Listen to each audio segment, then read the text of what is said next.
Kawan muda, elektabilitas paslon nomor 2 Prabowo Gibran makin meroket nih. Tapi ternyata banyak yang panik karena jagoannya udah kalah set. Sayangnya, kepanikan mereka bukan memunculkan kampanye yang menunjukkan kehebatan jagoannya, malah sibuk melakukan kampanye yang menjatuhkan lawan.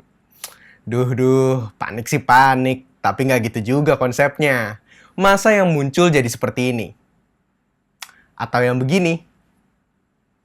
Yap, belakangan makin banyak muncul kampanye hitam atau black campaign. Setidaknya negatif campaign terhadap Pak Prabowo. Lagu lama narasi asal bukan Prabowo dimunculkan lagi. Ya karena didukung sih oleh paslon tertentu. Tapi kawan muda, gimana sih sebetulnya campaign atau kampanye yang baik? Kata kampanye bagi sebagian dari kita biasanya identik dengan pemilu. Padahal di dunia kepiaran, campaign atau kampanye tidak melulu berhubungan dengan pemilu. Definisi campaign menurut Rogers dan Story dalam Atkin 2001 adalah serangkaian tindakan komunikasi yang terencana dengan tujuan untuk menciptakan efek tertentu pada halayak, yang dilakukan secara berkelanjutan pada kurun waktu tertentu. Kata kuncinya adalah terencana dan juga komunikasi berkelanjutan. Jadi kalau ada negatif atau black campaign berarti memang direncanakan dong ya untuk menjatuhkan Pak Prabowo.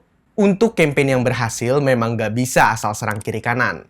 Butuh beberapa langkah sistematis, mulai dari analisa situasi dengan riset yang kuat, strategi untuk menghasilkan program yang bagus, implementasi atau penerapan yang konsisten dari perencanaan kita. Campaign seharusnya ditujukan untuk membangun image positif sebagai branding produk, jasa, perusahaan, atau orang.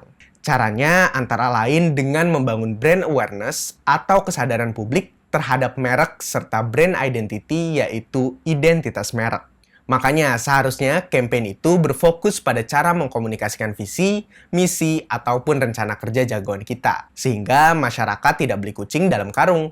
Seperti yang dilakukan tim pemenangan pemilu Prabowo Gibran, serta yang dilakukan Capres-Cawapres nomor urut 2 ini saat debat pemilu KPU. Fokusnya pada visi misi dan program kerja Prabowo Gibran jika terpilih. Jadi ingat ya kawan muda, fokus campaign bukan mencari celah jeleknya lawan untuk dijatuhkan atau malah membangun kebohongan publik supaya nama lawan jadi jelek.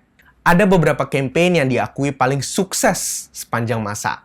Salah satunya adalah campaign sarapan sehat penuh protein di Amerika tahun 1920-an. Campaign ini didasari hasil riset terhadap 5.000 dokter. Hasilnya selain masyarakat sehat, penjualan telur juga meningkat secara luar biasa yang berimbas pada peternak telur. Nah, relate kan dengan kampanye makan siang dan susu gratis untuk anak sekolah dari Prabowo Gibran? Yang begini baru kampanye, bukan yang menjelekkan atau menjatuhkan lawan. Kawan muda, soto mikuy. Prabowo Gibran, Man of Our Time.